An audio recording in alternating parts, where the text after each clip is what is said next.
China वो देश, उनका $1 हमारे 85 रुपए के बराबर क्यों है? लोगों को तो ये डर है डोनाल्ड ट्रंप के आने के बाद। सबको पता है कि महंगाई बढ़ने को इन्फ्लेशन कहते हैं। इसके पीछे असली कारण क्या है? मैंने सुना है अमेरिकन सरकार पैसे छाप देती है। किसी की सैलरी 1 लाख रुपए महीना है, वो 20,000 दे सकता है। किसी की 1 करोड़ रुपए महीना है, वो 20 लाख दे सकते हैं। इसके अंदर है गियर बहुत सारे। आप जीरो गिनते गिनते थक जाएंगे उनकी करेंसी नोट में। Welcome to economy Sutra. आज की कॉन्वर्सेशन में I will not talk about any textbook definitions और anything which is associated with economics which is boring. मेरे साथ हैं वासु कटारा सर, जो बहुत डिस्टिंग्विश्ड टीचर हैं इकोनॉमिक्स के और बहुत डीप नॉलेज रखते हैं। I want to talk about the things which relate to our lifes directly. I will talk about the stock market. I will talk about the price of petrol that we spend. And that will be linked to all the concepts that are relevant. तो इन सब चीज़ों के बारे में हम बात करेंगे। बहुत इंटरेस्टिंग और कॉमन सेंसिकल बात होगी। I will represent the student and I will ask the most basic common sensical questions that come to my mind. After this conversation, आपको इकोनॉमिक्स के सारे बेसिक कॉन्सेप्ट्स अच्छे से समझ में आ जाने चाहिए। इस कॉन्वर्सेशन के बाद अगर आप कोई किताब पढ़ेंगे तो वो किताब आपसे बात करेगी। ये मेरा आज का एम है। और without further ado let's get right into it and let's begin. Welcome Vasu sir for this conversation. Thank you for this opportunity sir. ये है इकोनॉमी सूत्रा। यस। और इसमें एक अजीब सा थॉट एक्सपेरिमेंट करते हैं हम। Yeah. मैं हूँ आपका स्टूडेंट ओके। और मुझे इकोनॉमी नहीं आती। ठीक है। मैं IRS में से तो मैंने 12 साल काम किया है जी जी। मिनिस्ट्री फाइनेंस में, बट अज्यूम कर ले मुझे कुछ नहीं आता। और ऐसी बहुत सारी चीज़ें हैं। Economy is all around us basically. It is like the air we breathe. Yes. हमको पसंद आए ना आए है तो सही बात। और इम्पैक्ट भी करती है। चाहे वो स्टॉक मार्केट हो या महंगाई हो या फॉरेन एक्सचेंज हो या इंडिया की करेंसी हो, हर जगह फ़र्क पड़ता है। I just want to bring those real life elements of economy out so that जो भी देखे एक अच्छी अप्रिसिएशन ले उसको, उसके कॉन्सेप्ट्स क्लियर हों और उसको एटलीस्ट इतना पता हो जितना उसको पता होना चाहिए। आई ऑल्सो होप कि जो UPSC एस्पिरेंट्स देख रहे होंगे उनके लिए बहुत अच्छा एक स्टार्टिंग पॉइंट बन जाए। और अगर हम कर पाए ये अचीव तो उनके कॉन्सेप्ट्स, बेसिक कॉन्सेप्ट्स जो कि मुझे लगता है ऐसी कॉन्वर्सेशंस में ही समझ में आते हैं अच्छे से, regardless of the definitions and the text book, वो हमेशा के लिए क्लियर हो जाए। तो आपके बहुत वाइड एक्सपीरियंस और आपकी डीप नॉलेज को खोद के मैं कोशिश करूँगा कि वो चीज़ें निकालूँ। श्योर। तो वासु सर, मेरा पहला सवाल, इंडिया बहुत एम्बिशियस हो गया है। यस। 5th लार्जेस्ट इकोनॉमी हमें बनना है। हम हैं 5th हैं। हाँ। फिर हमको we want to improve a rank. हाँ। हमको UK को, चाइना को पीछे छोड़ना है। राइट। अभी कितना मार्जिन है इसमें? सर देखिए, इंडिया फिलहाल तो 5th है, 5th लार्जेस्ट है। हमारे आगे जापान, जर्मनी, ये जितनी भी इकॉनमी, यूरोपियन इकॉनमीज खासतौर पे और जापान इन पर्टिकुलर, ये डी ग्रोथ के फेज़ में है। अच्छा। और इंडिया ग्रोथ के फेज़ में है। जहाँ पे ये कंट्रीज नेगेटिव ग्रोथ देख रही हैं, हम पॉजिटिव ग्रोथ देख रहे हैं। और अच्छी रीसेंट GDP जो लास्ट हमारे क्वार्टर का डेटा है, GDP एक तो मैं सरल कर देता हूँ ऑडियंस के लिए, ग्रॉस डोमेस्टिक प्रोडक्ट होता है, मतलब टोटल आउटपुट, टोटल प्रोडक्शन, चाहे वो गुड्स हों, गुड्स में एक मोबाइल फ़ोन भी हो सकता है, एक जैकेट भी हो सकती है, चश्मा भी हो सकता है, और सर्विसेज हों। सर्विसेज जैसे टीचर सर्विस प्रोवाइड करते हैं, लॉयर, डॉक्टर, ये सब सर्विस प्रोवाइड करते हैं। Coaching is a service. Coaching is a service. तो जितनी भी गुड्स, जितनी भी सर्विसेज प्रोड्यूस हो रही है, उनसे कुछ पैसा कमाया जा रहा है। साल भर में जो देश में पैसा कमाया गया है वो GDP होता है। तो हमारी इंडिया की जो GDP है वो ग्रो हो रही है 5%, 6%, 7%, इसके आसपास, इस रेंज में रहती है। 7 to 8% को हम एक अच्छा नंबर मानते हैं। थोड़े एम्बिशियस ज़्यादा है तो 10% से भी ज़्यादा ग्रोथ करना चाहते हैं। बट कई बार, जैसे अभी रिसेंट क्वार्टर का डेटा आया जिसमें इंडिया की परफॉर्मेंस बिलो 6% थी, and which was not expected. हमसे तो ये एक्सपेक्ट हो रहा है कि हम 5th लार्जेस्ट इकॉनमी है, 4th बनना है, 3rd बनना है। इनफैक्ट हम चाइना को अपना कॉम्पिटिटर, अपना राइवल मानते हैं। चाइना वो देश जो 1st रैंक तक पहुंचना चाहता है US की इकॉनमी को रिप्लेस करके, उसको हम अपना राइवल मानते हैं। तो पड़ोसी है, पड़ोसी के साथ दुश्मनी लाजमी बात है। वो तो कॉम्पिटिशन तो होता है। चाणक्य थ्योरी भी वही थी, चाणक्य ने भी वही कहा है, आपका पड़ोसी है तो उसके साथ एक कंपटीशन, हेल्दी कंपटीशन कह लीजिए, तो होता ही है। तो इंडिया अगर ये सब हासिल करना चाहता है, ग्रोथ करने के लिए, GDP अचीव करने के लिए जो टारगेट्स हैं, बहुत कुछ करना पड़ेगा। बट इंडिया की इकॉनमी में बहुत सारे चैलेंजेस भी हैं currently. Unemployment is a major issue. I think सबसे बड़ा इशू फिलहाल अनएम्प्लॉयमेंट ही है। अब इतने लोग बेरोजगार हैं, गवर्नमेंट जॉब्स क्यों नहीं क्रिएट कर सकती? सबको जॉब्स क्यों नहीं दे सकती? प्रॉब्लम यह है कि जॉब्स को क्रिएट करने के पीछे एक इंफ्रास्ट्रक्चर होना चाहिए, वो लैक कर रहा है। इंफ्रास्ट्रक्चर पुअर है, उस वजह से गरीबी है, पावर्टी है। बिल्कुल। सरकार कोशिश भी अगर करे कि हम कुछ सर्विसेज प्रोवाइड कर देते हैं तो वो फ्रीबीज के तौर पे देती है, मुफ्त में दे देती है। अब वो जनता के लिए मुफ्त में होगा, सरकार के लिए उसकी एक कॉस्ट है, एक अपॉर्चुनिटी कॉस्ट है। In simple words, opportunity cost का मतलब कि गवर्नमेंट हमें फ्री में ना देकर कुछ और चीज़ पे खर्च देती, रोड बना देती, हाईवे बना देती, तो उससे अल्टीमेटली पब्लिक का कोई बेनिफिट होता। तो उसका जो अपॉर्चुनिटी कॉस्ट है वो कहीं ना कहीं पब्लिक के लिए तो इट्स निल, बट गवर्नमेंट उसे बेटर एरियाज़ में लगा सकती थी, राइट। अब इस वजह से मैं अल्टीमेटली ये सारे चैलेंजेस हाईलाइट कर रहा हूँ कि इंडियन इकॉनमी में जब तक ये चैलेंजेस रहेंगे तब तक हम वो ऑप्टिमम ग्रोथ हासिल नहीं कर पाएंगे, 5th से 4th, 4th से 3rd नहीं पहुँच पाएंगे, और इनको डील करना ज़रूरी हो जाता है। एक बहुत इंपॉर्टेंट बात बताइए वासु सर, ग्रोथ की बात हो रही है जी। We are talking about numbers, we are talking about GDP. आपने बताया कि जितनी प्रोडक्शन होती है देश में, जितना पैसा कमाया जा रहा है, चाहे सर्विसेज से हो चाहे गुड्स के बेचने से हो, वो जीडीपी होती है, राइट। बट ग्रोथ और जीडीपी में क्या रिलेशनशिप है? ओके, सो ग्रोथ को नापने का तरीका है जीडीपी, और जीडीपी अकेला ही नहीं है, और भी मेथड्स हैं, एनडीपी, एनएनपी, ऐसे और 4 टोटल ये मेथड हैं। National domestic product, yes, then personal income, personal disposable income, तरीके बहुत सारे हैं। तरीके। जैसे अब मुझे बुखार हुआ है, आप थर्मामीटर लगाओगे, आप कह सकते हो कि सेल्सियस में टेम्परेचर है, आप फ़ारेनहाइट में बता सकते हो। ऐसी किसी की हाइट नापनी है, आप उसे 6 फुट भी बोल सकते हो, आप उसे 183 सेंटीमीटर्स, 1.83 मीटर भी बोल सकते हो, इंचेस, सेंटीमीटर, किलोमीटर, किसी में भी नाप सकते हो। वैसे ही वजन, आउंस, पाउंड, अलग अलग तरीके से नाप सकते हो। तो बस तरीके होते हैं, यूनिट्स होते हैं टू एक्सप्रेस। तो ग्रोथ को अल्टीमेटली शो ये मेथड्स कर रहे हैं। अच्छा, यहाँ पे एक और इम्पॉर्टेंट चीज़ आती है, हम ग्रोथ की ही बात करते हैं हमेशा, ग्रोथ का भी एक राइवल है जिसको हम कहते हैं डेवलपमेंट। सिर्फ ग्रोथ ही काफ़ी थोड़ी ना है, ग्रोथ में we become very numerical, numbers में देख रहे हैं हर चीज़। हाँ, क्योंकि जैसे आपने बताया कि टोटल प्रोडक्शन की बात हो रही है जी। अब अगर रिलायंस ही सारी चीज़ें बेची जा रहा है और जीडीपी में इतना कंट्रीब्यूशन कर रहा है और बाकी लोग कुछ नहीं बेच पा रहे, एग्जैक्टली, तो ग्रोथ तो होगी बट डेवलपमेंट नहीं होगी। एग्जैक्टली। अब अंबानी जी, अडानी जी यही अमीर होते जाएं तो देश ग्रो तो करेगा, बट क्या बाकी लोगों में वो इक्वली डिस्ट्रीब्यूट हो रहा है? क्या बाकी लोगों को रिसोर्सेज मिल पा रहे हैं? क्या उनकी इनकम, जिसको हम पर कैपिटा इनकम कहते हैं, जो हर इंडियन की एक एवरेज इनकम है, तो क्या वो एवरेज इनकम बढ़ रही है? Probably not. तो इस वजह से हमें ग्रोथ पे तो फोकस करना ही होता है, बट डेवलपमेंट इक्वली इंपॉर्टेंट, बल्कि ज़्यादा इंपॉर्टेंट हो जाता है। और उसमें हम एक ब्रांड ऑफ डेवलपमेंट चाहते हैं, इंक्लूसिव डेवलपमेंट। इंक्लूसिव डेवलपमेंट बहुत ज़रूरी है सर। सर, लार्जेस्ट पॉपुलेशन दुनिया की हमारे देश में, इंडिया, चाहे आप यूएस देख लीजिए, चाहे आप यूएई देख लीजिए, हम सबसे ज़्यादा एक्सपोर्ट किसका करते हैं? लोगों का। हमारे जो पॉपुलेशन, हमारे लोग इंडिया से बाहर जाते हैं, जिसको कई बार ब्रेन ड्रेन भी बोल दिया जाता है, कुछ लोग इसे ब्रेन गेन भी बोलते हैं, कि अगर दूसरे देश में जा भी रहे हैं, बड़ी बड़ी कंपनीज के सीईओ बन रहे हैं, वही इन्वेस्टमेंट्स इंडिया में लेकर आ रहे हैं, वही इंडिया में जॉब्स क्रिएट कर रहे हैं, वो इंडिया को प्राउड फील करा रहे हैं, राइट। तो हमने दुनिया भर के अंदर, हमारा डायस्पोरा, हमारे लोग, हमारी जनता दुनिया भर में अलग अलग देशों में सेटल हुई है।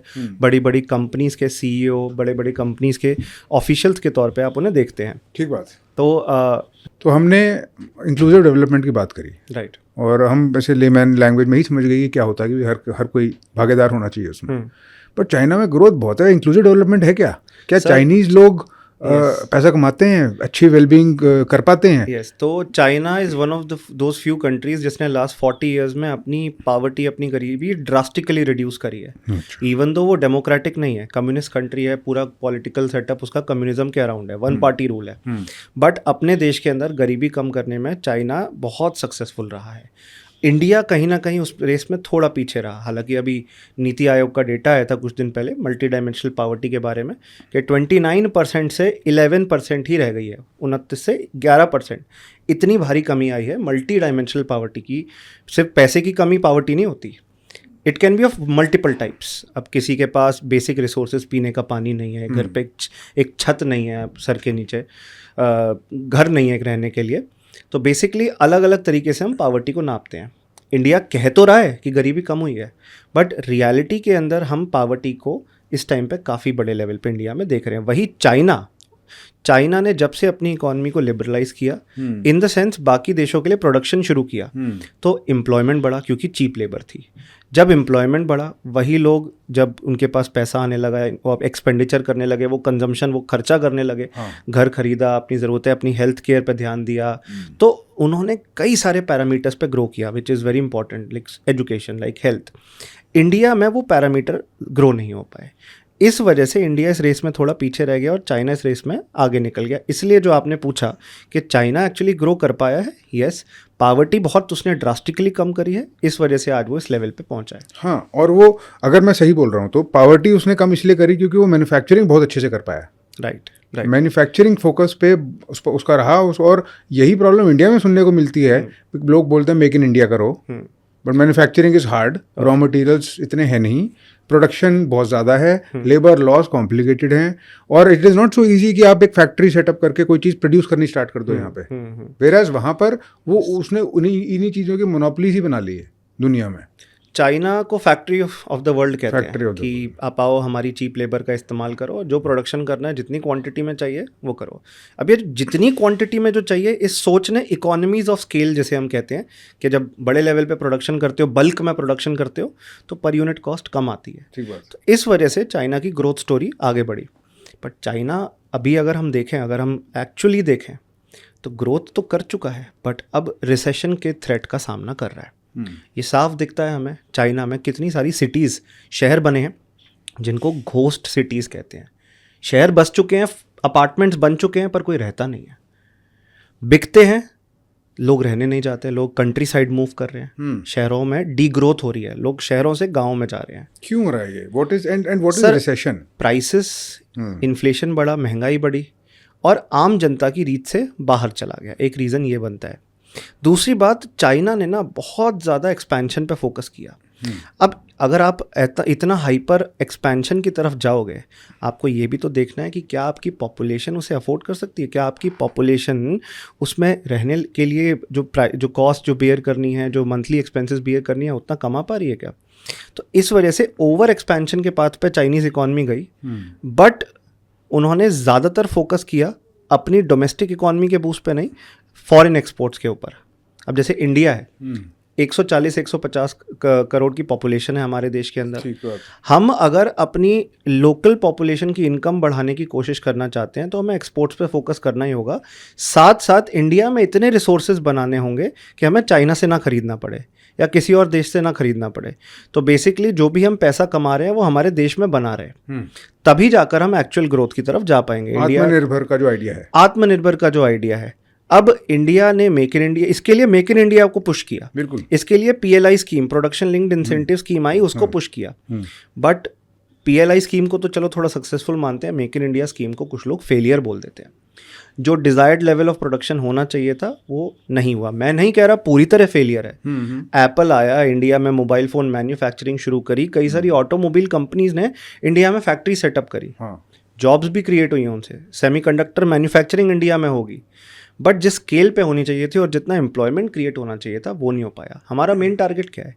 हमें तो दूसरे देशों से कम चीज़ें इंपोर्ट करनी है, कम खरीदना है, ताकि हमारा फॉरेन करेंसी जो हम पेमेंट करते हैं दूसरे देशों को, क्योंकि वो रुपये में नहीं लेते payment. Balance of payment, yes, balance of payment आएंगे इस पे सर, बहुत जरूरी टॉपिक है ये। उनको चाहिए डॉलर। चाइना कहता है आप हमें युआन में पेमेंट करो, रेनमिनबी में, हमारी करेंसी में। इसी तरीके से रशिया अपनी करेंसी चाहता है। इसी तरीके से अलग अलग कंट्रीज, जापान हो गया, साउथ कोरिया हो गया, different countries are demanding their own currency, या वो करेंसी डिमांड करते हैं जो इंटरनेशनली एक्सेप्टेबल है। अच्छा, तो करेंसी के ऊपर एक बात बताइए, बड़ा कॉमन सेंस का क्वेश्चन है जो मुझे लगता है छठी क्लास के बच्चे को भी पूछना चाहिए। इंडिया है 5वें नंबर पे जी, पहले नंबर पे USA है अभी। यस, उनकी इकोनॉमी कितनी बड़ी है? Yes, more than $20 trillion. 20 trillion. और हमारी 5 के आसपास पहुंचने वाले हैं, 4 ही मानिए अभी आप। 4-5 मतलब एस्पिरेशन 5 का है। ठीक है, तो मतलब 4 गुना उनकी ज़्यादा है। यस। पर उनका $1 हमारे 85 रुपये के बराबर क्यों है? ये इंडिया करेंसी जैसे कंपटीशन की बात करते हैं कि भाई हम बड़े हैं, हम छोटे हैं, हम नंबर 1 बनेंगे, तो उनका $1 85 रुपये के बराबर क्यों है? What is this game of currency fluctuation and how does that work? Sir, एक टाइम ऐसा था कि $1 1 रुपये के बराबर था। आज़ाद जब हुए हम, इंडिपेंडेंस मिली, तो $1 was equal to 4 rupees approximately. पर हम अपनी करेंसी को, अपने रुपए को बार बार डिवैल्यू करते गए। यहाँ दो टर्म आ जाते हैं, एक है डिवैल्यूएशन, एक है डेप्रिसिएशन। डेप्रिसिएशन को हिंदी में मूल्यह्रास कहते हैं। तो बेसिकली डेप्रिसिएशन या डिवैल्यूएशन में प्रोसेस सेम है। हमारी करेंसी, हमारा रुपया वीक हो रहा है डॉलर के मुकाबले, डॉलर स्ट्रॉन्ग, रुपया वीक। ऐसा क्यों हो रहा है? इंटरनेशनल करेंसी कौन सी है, रुपया है डॉलर? डॉलर है। ज़्यादातर देश डॉलर में पेमेंट एक्सेप्ट करते हैं, ज़्यादातर देश डॉलर की ही डिमांड करते हैं। सब लोग तेल डॉलर में खरीदते हैं। आप पेट्रोलियम प्रोडक्ट्स देख लीजिए, पेट्रो डॉलर जाते हैं उसके लिए। तो जब डॉलर की ही डिमांड ज़्यादा है, रुपए की उतनी डिमांड नहीं है, तो ऑफ कोर्स उसकी वैल्यू बढ़ेगी। तो सिंपल डिमांड एंड सप्लाई का रूल है। जिस भी चीज़ की जो जनता ज़्यादा मांग करेगी, जैसे आपको याद होगा कोविड के टाइम पे ऑक्सीजन बहुत महंगी हो गई थी, क्योंकि सब लोग डिमांड कर रहे थे और अवेलेबिलिटी बहुत कम थी। कोविड की दवाइयाँ बहुत महंगी हो गई थी, रेमडेसिविर और अलग अलग दवाइयाँ थी, बहुत रेट बढ़ गए थे क्योंकि डिमांड बहुत ज़्यादा बढ़ गई थी। तो जिस भी चीज़ की डिमांड ज़्यादा होती है, इट बिकम्स एक्सपेंसिव। और इस वजह से डॉलर की डिमांड ज़्यादा है, डॉलर स्ट्रॉन्गर है रुपए के मुकाबले, रुपए की उतनी डिमांड है नहीं इंटरनेशनल मार्केट में। इस वजह से डॉलर इतना एडवर्स पोजीशन लेके बैठा है रुपए के मुकाबले। अब जब हम आज़ाद हुए थे तो 4 रुपए के आसपास था, आज 84-85 के आसपास चल रहा है और अभी और वीक होता जा रहा है। लोगों को तो ये डर है डोनाल्ड ट्रंप के आने के बाद इंडिया $1 को 90 रुपीज़ के पास देखेगा कुछ दिन में। ये हमारे लिए और वीक होता जाएगा। इसके क्या इम्पैक्ट है हम पे?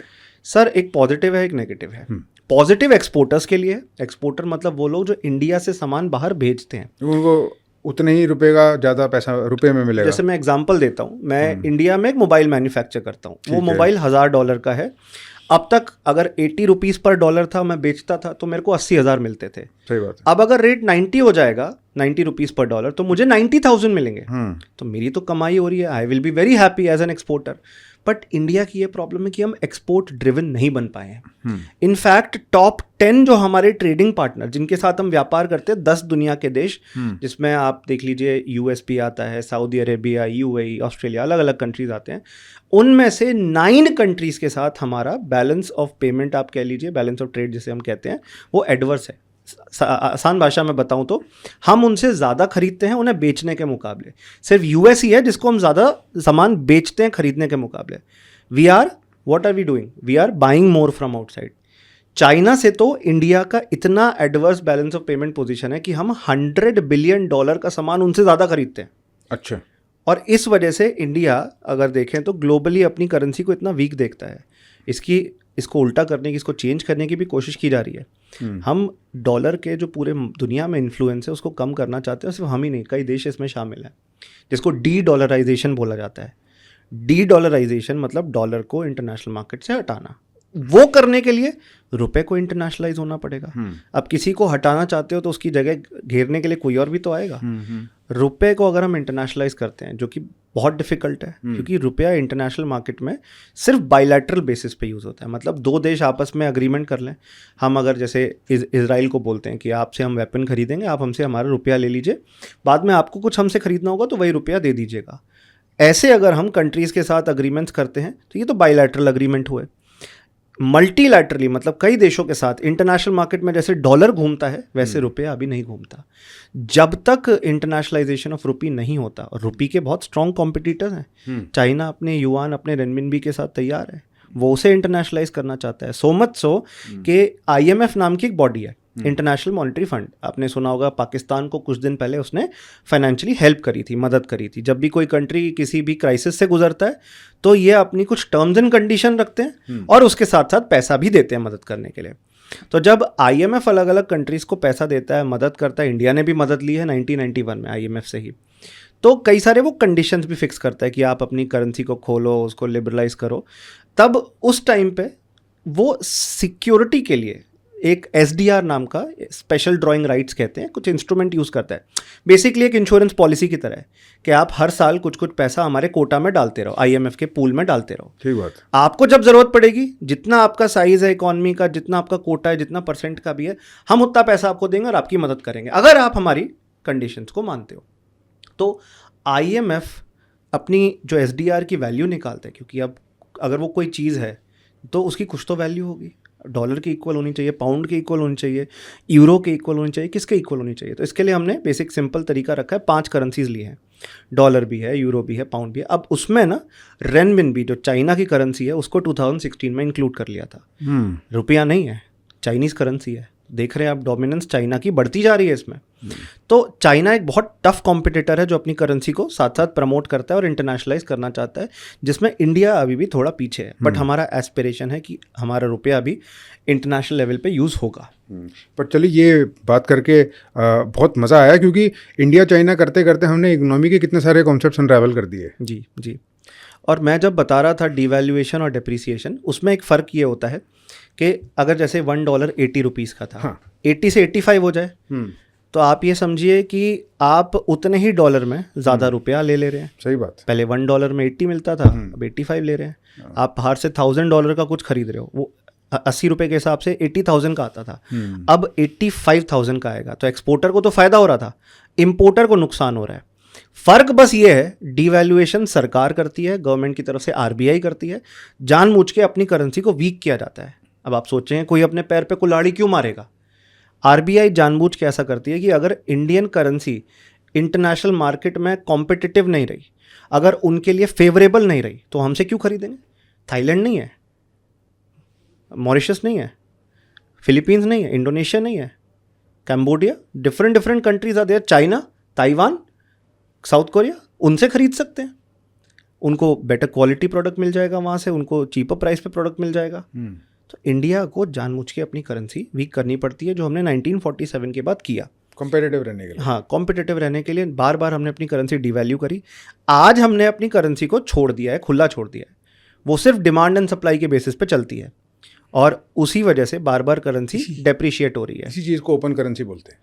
इंडिया की अब करेंसी ओपन करेंसी बन चुकी है। हमने एक ओपन करेंसी सिस्टम, एक एक्सचेंज रेट सिस्टम अपना लिया है, जहाँ पे सरकार नहीं इंटरफियर कर रही। ज़रूरत पड़ने पे आरबीआई इंटरफियर कर सकता है, वो ऑप्शन हमेशा ओपन है, पर आरबीआई फिलहाल के लिए मार्केट में इंटरफियर या इंटरवेंशन नहीं करता।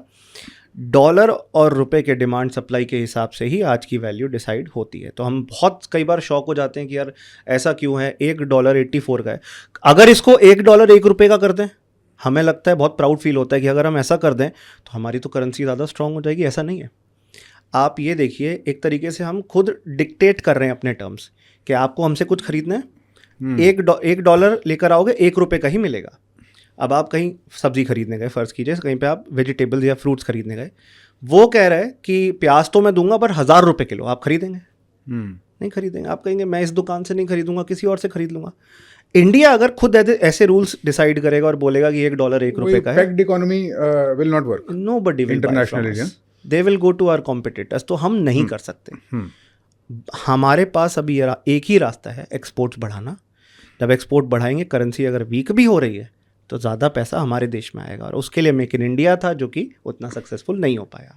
और उसका एक एलिमेंट ये भी है कि गवर्नमेंट अंदर जीडीपी कितना बढ़ा पाती है, किस हद तक हम लोग सेल्फ रिलायंट हो पाते हैं, किस हद तक हम अपनी डिमांड को बूस्ट कर पाते हैं, किस हद तक यहाँ पर जॉब्स क्रिएट होती हैं। जब जॉब्स क्रिएट होती हैं तो लोगों के पास पैसे आते हैं, तो फिर वो खर्चा करते हैं, तो इकोनॉमी और बढ़ती है। राइट। बट अब ये खर्चे वाली बात पे मुझे आपसे पूछना है कि महंगाई बढ़ती रहती है, सबको पता है कि महंगाई बढ़ने को इन्फ्लेशन कहते हैं, इसके पीछे असली कारण क्या है? देखिए, इन्फ्लेशन, मैं टेक्निकली जाऊँ तो 3 रीज़न होते हैं: cost push, demand pull, structural inflation. पर मैं आसान तरीके से बताता हूँ और कुछ एग्जांपल्स के साथ समझाता हूँ।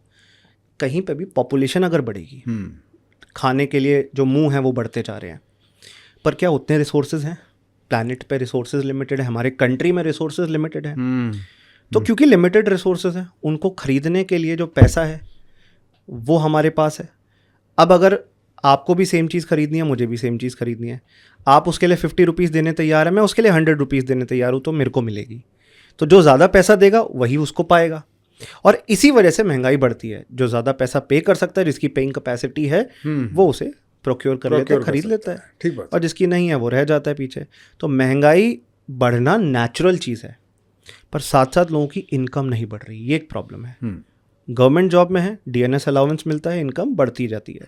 बट जो हमारा 90% of the people who are in the unorganised sector, जो गवर्नमेंट जॉब नहीं है, वो कोई प्राइवेट जॉब भी नहीं है, वहाँ पे कोई दुकान लगाता है, कोई ठेला चलाता है, कोई रिक्शा चलाता है, कोई अपना खुद का काम कर रहा है, उनको तो किसी तरीके का कवरेज नहीं मिला। तो this is one reason why महंगाई क्योंकि बढ़ती है, क्योंकि लोगों के पास अब कुछ लोगों के पास ज़्यादा पैसे हैं, इसलिए वो खर्च कर पा रहे हैं, कुछ लोग अफोर्ड कर ही नहीं पा रहे, और अगर डिमांड बढ़ती रहेगी तो कॉस्ट बढ़ती रहेगी। पॉपुलेशन इज इंक्रीजिंग, लोग ज़्यादा हैं, रिसोर्सेज कम है।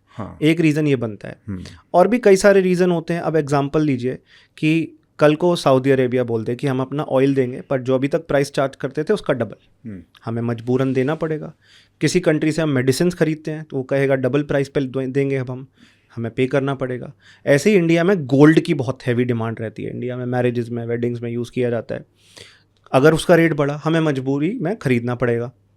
तो जब भी इन चीज़ों का कॉस्ट बढ़ता है, या जो भी रॉ मटेरियल किसी भी प्रोडक्शन में, भाई अब कोई भी चीज़ बनी है, अगर एक फ़ोन बना है, उसके अंदर बहुत सारे चिप्स हैं, उसकी एक स्क्रीन है, उसकी एक बॉडी है, बहुत सारे इन्यूमरेबल पार्ट्स हैं, सब कहीं ना कहीं से हमें ख़रीदने पड़ रहे हैं।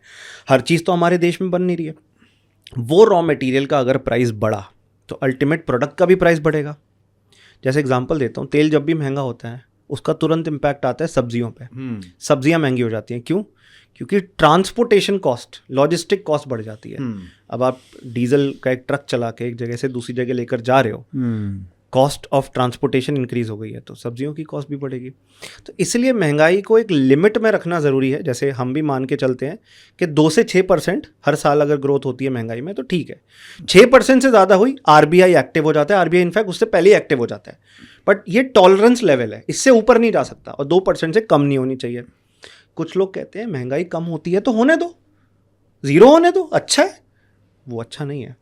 अब मानिए एक फार्मर है, किसान है, हर साल मेहनत करते हैं, हर साल फसल बोते हैं, प्रोड्यूसर तो मारा जाएगा। 30 रुपीज़ पर किलो मान लीजिए आपने प्याज उगाई, और हर साल उसी रेट पे बेचे जा रहे हैं। लास्ट ईयर भी 30, इस ईयर भी 30, अगले ईयर भी 30। कोई इनकम ग्रोथ हो नहीं रही है, तो वो सर्वाइव कैसे करेंगे? तो इसलिए थोड़ा इन्फ्लेशन अच्छा माना जाता है किसी भी इकॉनमी के लिए। पर ऐसा हो जाना, जैसे एग्जाम्पल हम लें जिम्बाब्वे का, या हम वेनेजुएला का एग्जांपल लें, वहाँ पर बिल्कुल रनअवे इन्फ्लेशन हो गई, वहाँ पे हाइपर इन्फ्लेशन की सिचुएशन, वहाँ पे आप जीरो गिनते गिनते थक जाएंगे उनकी करेंसी नोट में। हाँ, एक ब्रेड का टुकड़ा, एक ब्रेड का लोफ लेने के लिए 10,000 रुपए का, 1 लाख रुपए का थैला भर के नोट ले जाते हैं। बल्कि आज से 100 साल पहले की बात बताता हूँ, जब जर्मनी के अंदर उनकी डॉइश करेंसी, जो उनका डॉइश मार्क था, वो जब इसी तरीके से वीक होता गया, फेल ही हो गया, क्राइसिस में चला गया, लोग बाल्टी भर के ब्रेड के लोफ के लिए, ब्रेड के टुकड़े के लिए बाल्टी भर के नोट ले जाते थे। लोग उसी में आग लगा के हाथ सेकते थे कि वैल्यू तो कुछ बची नहीं, उस पेपर की, उस नोट की कोई वैल्यू नहीं। लोग कहते हैं अरे सरकार के पास ही प्रिंटिंग प्रेस है, नोट छाप ले। गवर्नमेंट अगर करेंसी प्रिंट करते जाएगी, और हमें देती जाएगी। बड़े क्रिटिकल पॉइंट पे हैं हम वासु सर इसमें। देखो, आपने मेरे को बताया कि महंगाई बढ़ने के 2 या 3 कारण हो सकते हैं। मैं एक एग्जांपल खुद की लाइफ से लेता हूँ। आदमी वेकेशन पे जाने की कोशिश करता है, होटलों के रेट अब देखो, जो 10 साल पहले थे और जो अब हैं, लिटरली ऐसा लग रहा है कि एक जीरो ही लग गया उस पर। Yes. है ना? उसके if I was to translate and just make sure the lines are connecting rightly, there are various reasons. One reason is that मुझ जैसे और बहुत सारे लोग अब हो गए हैं जिनके पास पैसे हैं, who are willing to spend. तो because they are willing to spend, demand is higher, so the rates are going up. I am feeling the pinch.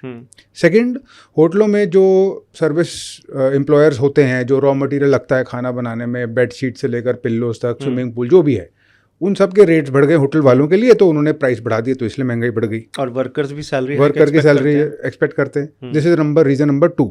Reason number 3 कि किसी के पास कुछ नहीं बढ़ा, बस जो नोट हैं इकोनॉमी में जो घूम रहे हैं, सर्कुलेट कर रहे हैं, वही इतने बढ़ गए कि अब हर किसी को लगा कि यार वो जो 50,000 पे होते थे, अब वो 50,000 रहे नहीं। अब वो जब आप आज के 80,000 रुपये जो हैं वो उस दिन के 50,000 हैं, तो इसलिए आपने बढ़ा दी। That means there is over supply of the currency itself. ठीक बोल रहा हूँ जी। आप ये देख लीजिए, हमारे दादा परदादा हैं, हमारे जो वरिष्ठ लोग हैं, वो बताते हैं, सीनियर सिटीजन्स, कि हमारे टाइम पे हम घी खरीदने जाते थे, 10 रुपये 15 रुपये किलो घी मिलता था। आज 600 700 800 रुपये किलो रेट है। ऐसे ही आप कोई भी चीज़ उठा लीजिए, आप फूड आइटम्स, फ्रूट्स, वेजिटेबल, आप महीने का खर्चा 10,000 रुपये में चला सकते थे अपने परिवार का। आज वो 30,000 में भी पॉसिबल नहीं है। शहरों की बात कर रहा हूँ, मुंबई जैसी जगह में 70-80,000 1 BHK का रेंट है। 2 BHK 3 BHK तो बात अलग है। 1 BHK का रेंट 70,000 80,000 रुपये। प्राइजेस बढ़े हैं। और क्यों? डिमांड ज़्यादा है, लोग ज़्यादा हैं, घर या यूनिट्स कम है, वो कुछ भी पैसा दे के लेने तैयार हैं। तो what can the government do to actually curtail this? Sir government, अब लोग यही कहते हैं कि प्रिंटिंग प्रेस है, छाप दो note. So that's one. And when I say government, हाँ, who are the parties concerned? So government and consumer एक तो डायरेक्टली इन्वॉल्व हैं, पर गवर्नमेंट को भी आप सिर्फ एक यूनिट मत मानिए। हमारे पास मिनिस्ट्री ऑफ फाइनेंस है जो फिस्कल पॉलिसी संभालती है, राजकोषीय नीति कहते हैं उसे, और एक तरफ आरबीआई है जो मॉनेटरी पॉलिसी संभालती है। अब इन दोनों में क्या फर्क है? इनमें फ़र्क ये है कि मिनिस्ट्री ऑफ फाइनेंस के पास अपने कुछ टूल हैं, जैसे बजट हो गया, जैसे टैक्स हो गया। आपको पता है टैक्स बढ़ाते घटाते रहते हैं, कभी कोई नया टैक्स ले आए। जिंदगी भर यही किया है, तो आपने तो ज़िंदगी भर वही किया। आप एक IRS ऑफिसर रहे हैं, आपने भारत सरकार के लिए सबसे जो इम्पॉर्टेंट चीज़ है, आपका motto also says this that we have to collect the important part, the blood of the government, that is the revenue, that is the money, funds. तो आपने कलेक्ट किया है। मिनिस्ट्री ऑफ फाइनेंस इसी taxation के तौर पे, और taxation policy उसके बजट का ही पार्ट है। हर साल बजट लाती है सरकार जिसमें वो बता देती है कि इस साल हम इतना पैसा खर्चेंगे और कहाँ से वो पैसा आएगा, and one of the sources tax, right. तो मिनिस्ट्री ऑफ फाइनेंस के ये टूल्स होते हैं। ऐसे ही आरबीआई एक्टिवली मैनेज करती है हमारी इकोनॉमी के अंदर मनी सप्लाई को, पैसे के फ्लो को। वहाँ पे ministry of finance fiscal policy में टैक्सेस को मैनेज कर रही है, बजट को मैनेज कर रही है। यहाँ पर मनी सप्लाई को, कितना पैसा घूम रहा है इकोनॉमी में एक टाइम पे, उसको मैनेज किया जा रहा है। आप ये मान लीजिए कि आरबीआई के पास एक तरीके से एक नल का एक टैप है, ज़रूरत पड़ने पे उसे खोलेगा और जब बहुत ज़्यादा हो गया तो बंद भी कर देगा। ये क्यों मैं कह रहा हूँ कि जितना पैसा इकोनॉमी में एट अ टाइम सर्कुलेट हो रहा है, आरबीआई उस पर एक टैप रखने की कोशिश, एक कंट्रोल रखने की कोशिश करता है। कई बार ऐसा होता है महंगाई बहुत बढ़ गई, आरबीआई क्या करेगा, देखेगा महंगाई बढ़ रही है, क्यों बढ़ रही है, लोग लोन ले रहे हैं। लोग इतना लोन कैसे ले पा रहे हैं? इंटरेस्ट रेट कम है इसलिए इतना लोन ले पा रहे हैं। तो आरबीआई कोशिश करेगा कि लोगों के लिए वो जो चीप इंटरेस्ट रेट था वो अब चीप ना रहे, वो एक्सपेंसिव हो जाए, और जो लोग आसानी से लोन ले पा रहे थे वो लोग लोन ना लें तो उनके पास जो मनी आता था बैंक के थ्रू अब वो नहीं आएगा, पैसा नहीं आएगा, पैसा इकोनॉमी में अब नहीं सर्कुलेट होगा, तो अल्टीमेटली इन्फ्लेशन, महंगाई को कंट्रोल कर सकते हैं। One way of controlling the नलका इज आप इंटरेस्ट रेट बढ़ा दो, और आरबीआई के पास कंट्रोल है करने का। यस, आरबीआई के पास इसका ऑपोजिट भी है।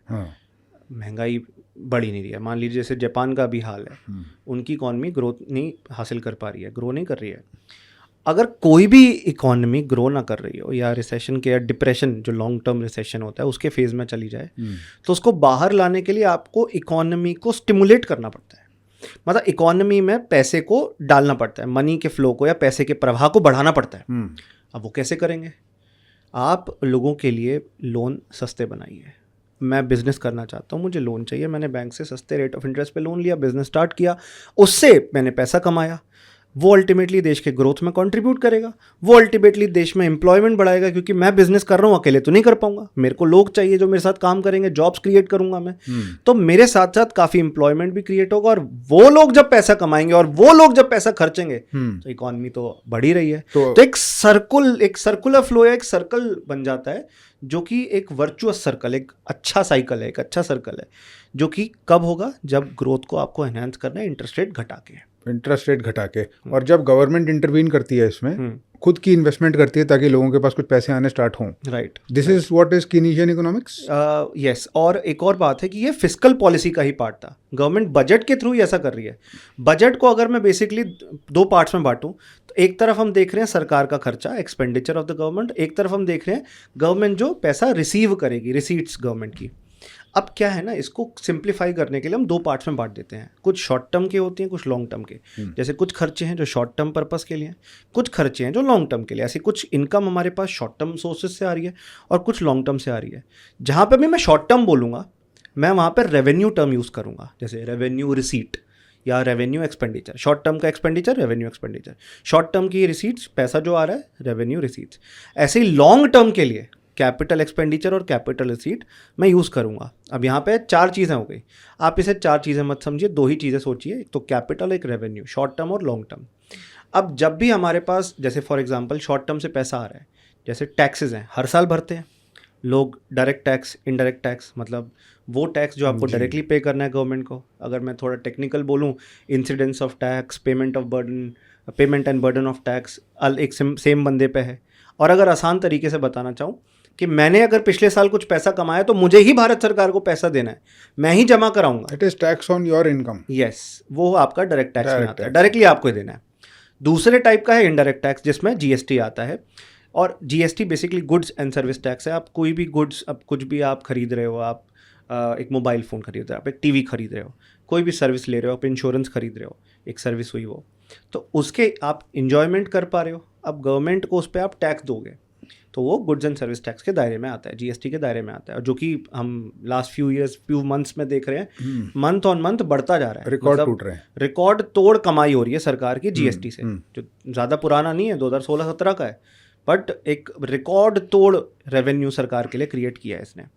तो इनडायरेक्ट टैक्स के जो सोर्स हैं ये देश के लिए बहुत ज़रूरी होते हैं, और ये शॉर्ट टर्म सोर्सेज हैं जो हर साल, जैसे जीएसटी कुछ लोग हर महीने भरते हैं, कुछ लोग 3 महीने में क्वार्टरली फाइल करते हैं, ऐसे एनुअली देखा जाता है, इनकम टैक्स एनुअली देखा जाता है।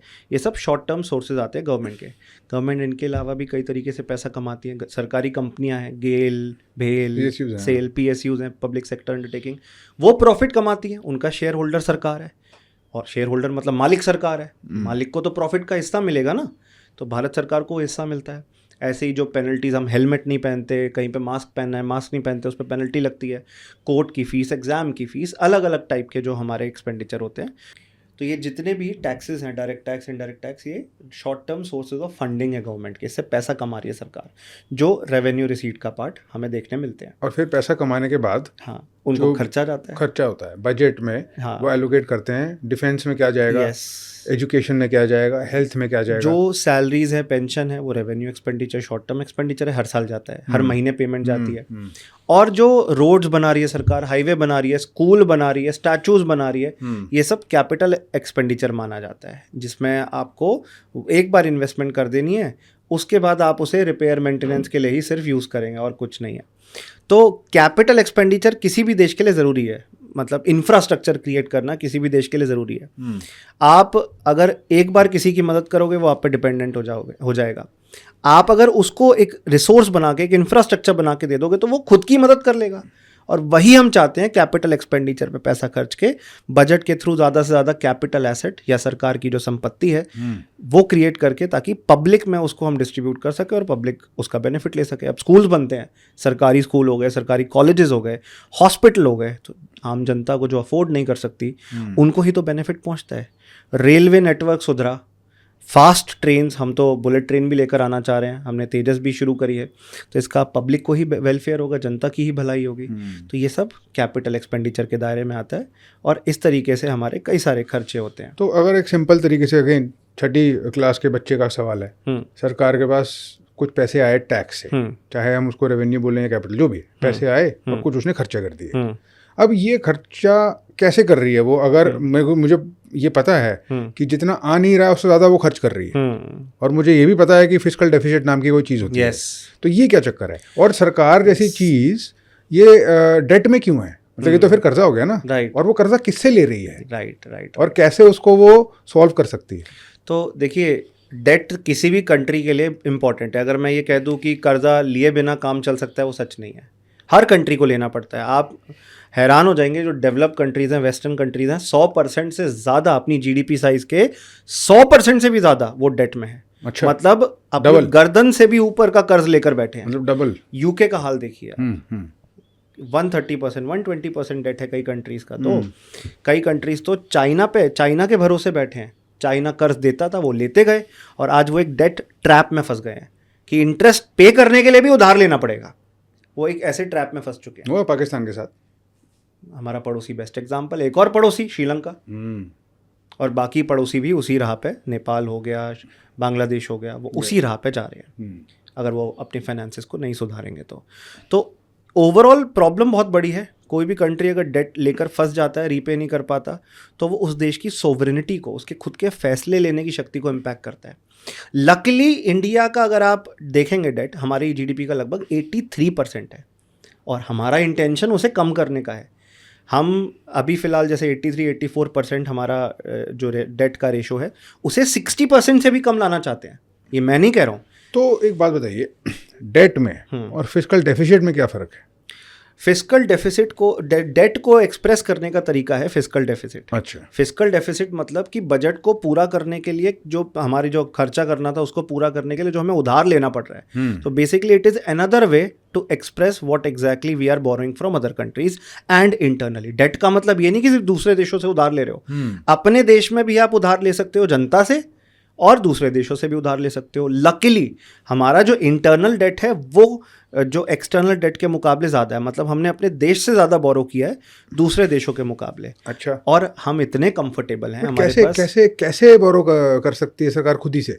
सरकार खुद से बोरो नहीं करती, अपने देश के लोगों से बोरो करती है, बॉन्ड्स इशू करके, बॉन्ड्स, ट्रेजरी बिल्स इशू करके। बॉन्ड्स का मतलब ये है कि मान लेते हैं कोई व्यक्ति है, अभिषेक नाम है उनका, अभिषेक हर जॉब कर रहा है, हर महीने उसके अकाउंट में 50,000 रुपये महीना आ जाता है। अब वो सोच रहा है कि मैं कुछ और इनकम, एक्स्ट्रा इनकम कहीं से, पैसिव इनकम कहीं से कमा सकूं।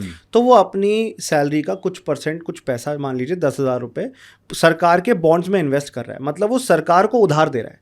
उसने गवर्नमेंट को पैसा हाथ में दिया, गवर्नमेंट कह रही है कि आपने पैसा दिया है, इसके बदले में आपको इंटरेस्ट दूंगी, और हर महीने कुछ इंटरेस्ट का अमाउंट उसके बैंक अकाउंट में डेबिट उसके बैंक अकाउंट में आ जाता है। पर अगर सरकार इंटरेस्ट देती रहे तो फिर अपने डेट से छुटेगी कैसे? सरकार इंटरेस्ट लिमिटेड टाइम के लिए पे करेगी। अब यहाँ ट्रेजरी बिल्स का कॉन्सेप्ट आया तो ये शॉर्ट टर्म के लिए होते हैं, 1 साल से कम समय के लिए।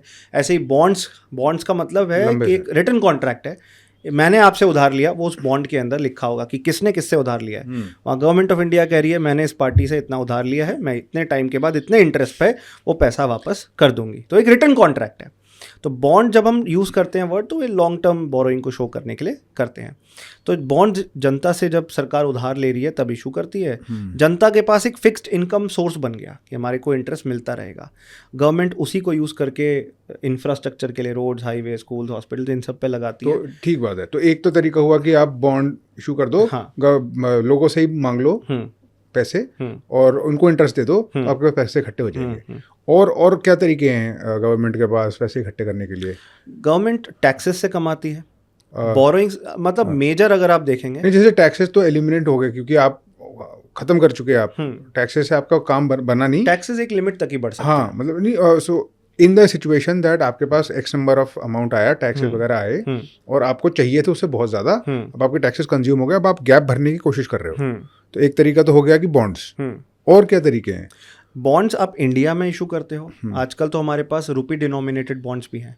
हम दूसरे देशों से जाकर रुपए के अंदर, अभी तक डॉलर या दूसरी करेंसी में हमें बोरो करना पड़ता था, पर अब हम रुपी में भी बोरो कर सकते हैं। तो 2 तरीके तो यही होते हैं कि इंडिया से इंटरनली और इंडिया के बाहर से एक्सटर्नली बोरो कर सकते हैं। अब इंडिया में भी गवर्नमेंट तो बोरो करती है, गवर्नमेंट के अलावा प्राइवेट कंपनीज भी बोरो करती हैं, जिसे एक्सटर्नल कमर्शियल बोरोइंग्स कहते हैं। इसी भी कमर्शियल पर्पस के लिए, बिजनेस करने के लिए दूसरे देशों से जो पैसा हम उधार ले रहे हैं। तो बोरोइंग्स अलग अलग टाइप की होती हैं, पर majorly government of India in 2 sources पर रिलायंट होती है, इंटरनल और एक्सटर्नल, और इंटरनल पे ज़्यादा रिलायंट है। एक क्वेश्चन दिमाग में आया, अगेन वही 6ठी क्लास के बच्चे का क्वेश्चन है, और इस क्वेश्चन का जो जवाब दे पाया ऑडियंस में से, इसका मतलब उसको क्लियर है चीज़ें जी।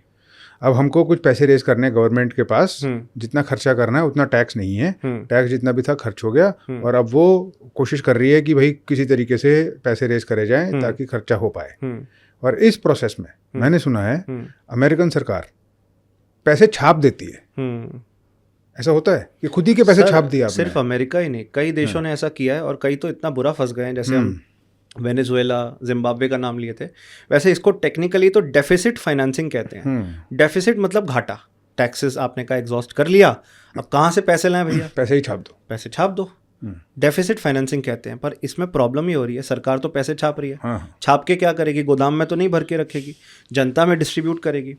एज अ बायर मेरे हाथ में पैसा आ गया, मैं खुश हूँ कि मैं अब जाके इसे खर्चूंगा। तो सामने अगर कोई सेलर होगा, उसको पता है मार्केट में इनफ्लो ऑफ मनी बढ़ा है, वो अपने प्रोडक्ट का प्राइस बढ़ा देगा, और ऐसे वो तो न्यूट्रलाइज हो गया, चेन रिएक्शन हो जाएगा। ये चेन रिएक्शन बन जाएगा, वो न्यूट्रलाइज ही हो गया पूरा इम्पैक्ट। तो महंगाई ऐसे बढ़ती जाएगी, सरकार नोट छापती जाएगी, जनता के पास नोट आते जाएंगे, वो खर्चते जाएंगे, सेलर प्राइस बढ़ाते जाएंगे, और एक ऐसा टाइम आएगा जहाँ पे आपको millions of dollars, trillions of dollars ले जाने पड़ेंगे और पेमेंट करनी होगी, अगर छोटी कोई चीज़ खरीदनी है उसके लिए भी, जो कि हमें वेनेजुएला, जिम्बाब्वे, इन देशों में अब देखने मिला ही है। हाँ, और मैंने ये भी पढ़ा था कि ये जो पैसे खुद के छापने वाला जो कॉन्सेप्ट है, ये एक पॉइंट तक अभी नया ही कॉन्सेप्ट है दुनिया में। इससे पहले तक सरकार गोल्ड बैक्ड करेंसी इशू करा करती थी, स्पेशली अमेरिका में, जो कि निक्सन ने खत्म कर दिया। उसने बोला था कि भी अगर आपके पास कोई डॉलर है, डॉलर का नोट है, तो it can be traded for gold, उस अमाउंट का कन्वर्टेड। हाँ, कि भी मतलब अगर आपके पास डॉलर है, मतलब ये नहीं है कि सिर्फ एक कागज का टुकड़ा है, इसका मतलब इस वैल्यू पे जो लिखी है सोने का, मैं आपको जो मेटल है मैं आपको उतना दे दूंगा।